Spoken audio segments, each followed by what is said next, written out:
വിട്ടുവിട്ടുള്ള വയറുവേദന, പ്രത്യേകിച്ച് നെഞ്ചിന് താഴെയുള്ള ഭാഗത്തു നിന്നുള്ള വേദന, ഓക്കാനം പോലെയുള്ള ഒരു തോന്നൽ, വയറ് വീർത്ത് കെട്ടിയ പോലെ ഒരു അവസ്ഥ, വിട്ടുവിട്ടുള്ള വയറുവേദന, പ്രത്യേകിച്ച് നെഞ്ചിന് താഴെയുള്ള ഭാഗത്തു നിന്നുള്ള വേദന, ഓക്കാനം പോലെയുള്ള ഒരു തോന്നൽ, വയറ് വീർത്ത് കെട്ടിയ പോലെ ഒരു അവസ്ഥ, ആസിഡ് പെപ്റ്റിക് ഡിസീസ് വരാനുള്ള സാധ്യതകൾ കൂടുതലാണെന്ന് പറയുന്നു. അതിൻ്റെ കാരണമായി പറയുന്നത്, ഇതിനെല്ലാം ഉപരി ഇന്നത്തെ ഒരു സാഹചര്യത്തിൽ ഇതിനുള്ളൊരു പ്രധാനമായ പ്രശ്നമായി പറയാവുന്നത്, അപ്പോൾ എത്തരത്തിലുള്ള ഭക്ഷണങ്ങളാണ് ഇങ്ങനെയുള്ള ഒരു അസുഖം വരാതിരിക്കുന്നതിനോ അല്ലെങ്കിൽ വന്ന അസുഖത്തെ മാറ്റുന്നതിനോ സഹായകരമാകുക?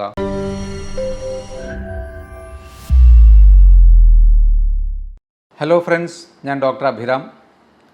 നിങ്ങൾക്ക് വിട്ടുവിട്ടുള്ള വയറുവേദന, പ്രത്യേകിച്ച് നെഞ്ചിന് താഴെയുള്ള ഭാഗത്തു നിന്നുള്ള വേദന, ഓക്കാനം പോലെയുള്ള ഒരു തോന്നൽ, വയറ് വീർത്ത് കെട്ടിയ പോലെ ഒരു അവസ്ഥ, ഇടയ്ക്കിടയ്ക്കുള്ള വയറിൻ്റെ താഴെ ഭാഗത്തു നിന്നുള്ള വേദന, അതുപോലെ പുളിച്ചത് കെട്ടൽ, ശരിയായ രീതിയിൽ മലശോധന ഇല്ലാതിരിക്കുക, ഇത്തരത്തിലുള്ള പ്രശ്നങ്ങൾ കുറച്ച് കാലമായിട്ട് ഉള്ള ഒരു വ്യക്തിയാണെങ്കിൽ ചിലപ്പോൾ ആസിഡ് പെപ്റ്റിക് ഡിസീസ് എന്ന ഒരു ഗ്രൂപ്പ് ഓഫ് സിംറ്റംസിൻ്റെയോ അസുഖത്തിൻ്റെയോ ലക്ഷണങ്ങളാകാം.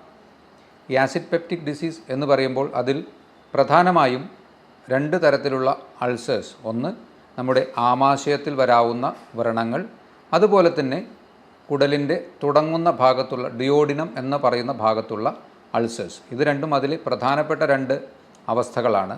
ഇതുകൂടാതെ GERD, പകുതി ദഹിച്ച ഭക്ഷണശകലങ്ങൾ അന്നനാളത്തിലേക്ക് തിരിച്ചു കയറുന്ന ഒരവസ്ഥ. അത്തരത്തിലുള്ള വ്യക്തികൾക്ക് പുളിച്ചത് കെട്ടൽ കൂടുതലായി കാണാൻ സാധ്യതയുണ്ട്. അല്ലെങ്കിൽ സൊളിംഗർ എലിസൺ സിൻഡ്രോം, അങ്ങനെ ഒരു ഗ്രൂപ്പ് ഓഫ് അസുഖങ്ങൾക്ക് നമ്മൾ കോമൺ ആയിട്ട് ആസിഡ് പെപ്റ്റിക് ഡിസീസ് എന്ന് പറയാം. ഇതിൻ്റെ കാരണങ്ങൾ എന്തൊക്കെയാണെന്നും ഇത് എങ്ങനെ ഫലപ്രദമായി മാനേജ് ചെയ്യാം എന്നുള്ളതാണ് പറയുന്നത്. ഈ ഒരു ആസിഡ് പെപ്റ്റിക് ഡിസീസിൻ്റെ പ്രധാനമായ രണ്ട് കാരണങ്ങളായി പറയാവുന്നത്, ഒന്ന് ദഹനരസങ്ങൾ, അസിഡിക് പ്രോപ്പർട്ടി അല്ലെങ്കിൽ അമ്ലരസമുള്ള ദഹനരസങ്ങൾ കൂടുതലായി ശരീരത്തിൽ ആമാശയത്തിൽ ഉൽപ്പാദിപ്പിക്കപ്പെടുന്നതോ അതൊരു കാരണം.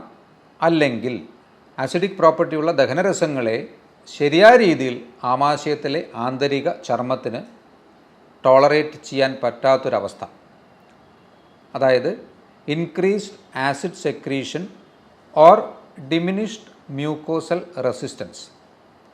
നമ്മുടെ ആന്തരിക ചർമ്മത്തിന് അതിനെ റെസിസ്റ്റ് ചെയ്യാനുള്ള കപ്പാസിറ്റി കുറയുന്നതോ ആയിരിക്കാം ഇത്തരത്തിലുള്ള ആസിഡ് പെപ്റ്റിക് ഡിസീസസിലേക്ക് നയിക്കുന്നത്.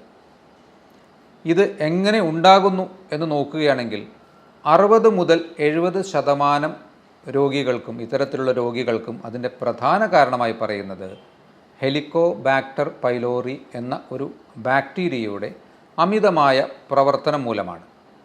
ഇതുകൂടാതെ അമിതമായ സ്ട്രെസ് ഉള്ള ഒരു വ്യക്തിയാണെങ്കിൽ ഈ ഒരു ടെൻഡൻസി കൂടുതലായി വരാം.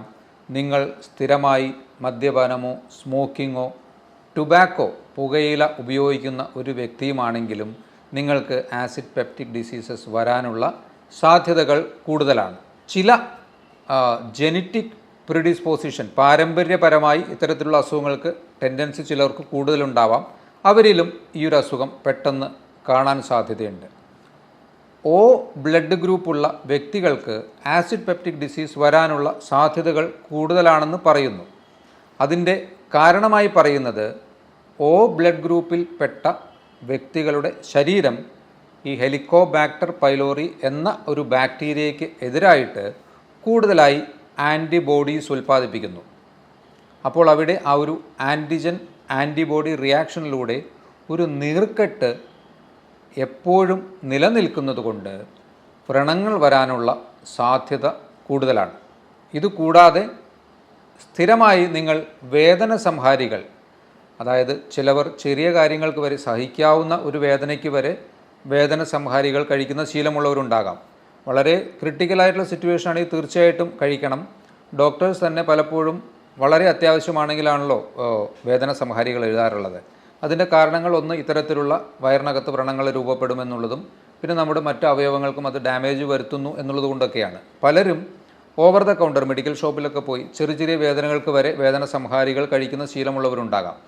നിരന്തരമായി വേദന സംഹാരികൾ കഴിക്കുന്നതും ഇത്തരത്തിലുള്ളൊരു അൾസർ അല്ലെങ്കിൽ ആസിഡ് പെപ്റ്റിക് ഡിസീസസ് ഡെവലപ്പ് ചെയ്യുന്നതിനുള്ള ഒരു കാരണമായേക്കാം.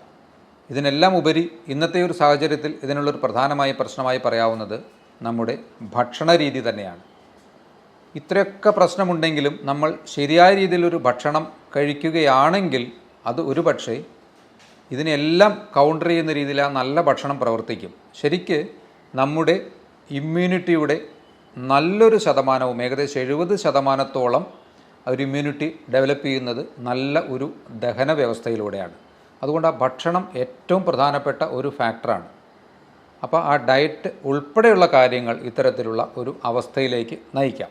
അപ്പോൾ ഇതിൻ്റെ ലക്ഷണങ്ങളായിട്ട് ഞാൻ നേരത്തെ പറഞ്ഞു, ഇടയ്ക്കിടയ്ക്കുള്ള ഓക്കാനം പോലെയുള്ള അവസ്ഥ, വിട്ടുവിട്ടുള്ള വയറുവേദന, പ്രത്യേകിച്ചും നെഞ്ചിൻ്റെ താഴെയുള്ള വേദന. കാരണം ആമാശയത്തിലെ വ്രണങ്ങൾ സ്റ്റൊമക്ക് അൾസേഴ്സോ അല്ലെങ്കിൽ ഡുവോഡിനൽ അൾസേഴ്സോ ഒക്കെ തന്നെ ഈ നെഞ്ചിൻ്റെ തൊട്ട് താഴെയുള്ള ഭാഗങ്ങളിലാണ് അതിൽ പലപ്പോഴും വേദനകൾ വരാറുള്ളത്. എപ്പിഗ്യാസ്ട്രിക് പെയിൻ എന്നാണ്, അതായത് നെഞ്ചിൻ്റെ തൊട്ട് താഴെയുള്ള ഭാഗത്തുള്ള വേദനയാണ് പലപ്പോഴും ഗ്യാസ്ട്രൈറ്റിസ്, അതായത് ആമാശയത്തിൻ്റെ ഇൻഫ്ലമേഷൻ, നീർക്കെട്ടിൻ്റെ പ്രധാന ലക്ഷണം. ശോധന ശരിയല്ലാതിരിക്കുക, പുളിച്ചത് കിട്ടൽ, ഇതൊക്കെ ഉണ്ടെങ്കിൽ നിങ്ങൾ തീർച്ചയായിട്ടും നിരന്തരമായി നിങ്ങളെ ബുദ്ധിമുട്ടിക്കുന്നുണ്ടെങ്കിൽ നിങ്ങൾ തീർച്ചയായിട്ടും അതിന് പറ്റുന്ന രീതിയിലുള്ള ഡയറ്റും മരുന്നും കഴിക്കേണ്ടതാണ്.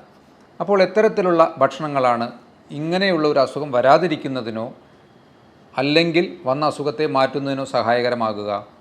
ഒന്ന്, ഫൈബർ റിച്ച് ആയിട്ടുള്ള ഭക്ഷണങ്ങൾ, നാരുകൾ ധാരാളം അടങ്ങിയിട്ടുള്ള ഭക്ഷണങ്ങൾ.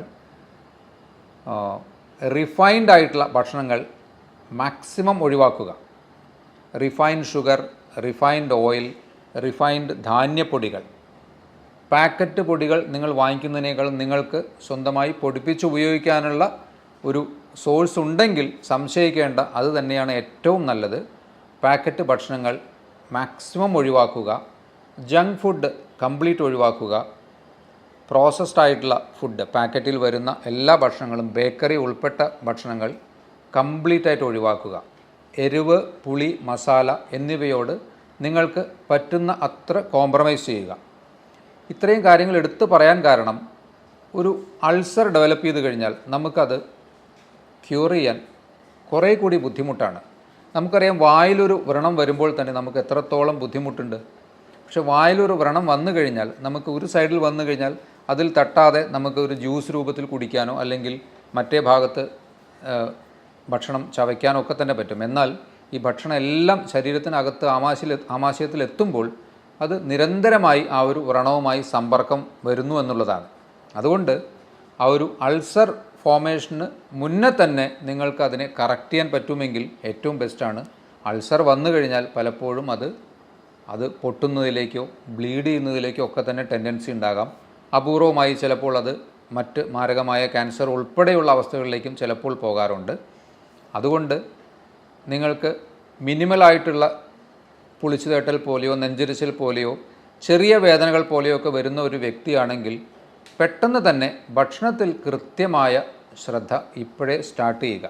അതിൻ്റെ കൂടെ തന്നെ സ്ട്രെസ്സ് കഴിവതും കുറയ്ക്കാനുള്ളൊരു മാർഗം നോക്കുക.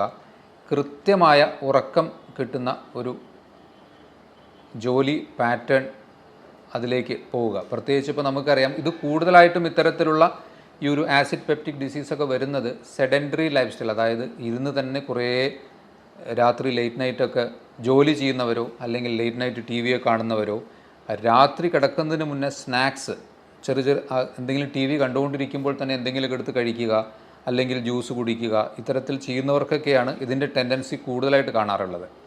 അതുകൊണ്ട് ലേറ്റ് നൈറ്റ് സ്ലീപ്പ് ഒഴിവാക്കുക, ലേറ്റ് നൈറ്റ് ഡിന്നർ ഒഴിവാക്കുക, ന്യൂട്രിയൻറ്റ് ആൻഡ് ഫൈബർ റിച്ച് ആയിട്ടുള്ള ഭക്ഷണം കഴിക്കുക, കൃത്യമായി വെള്ളം കുടിക്കുക.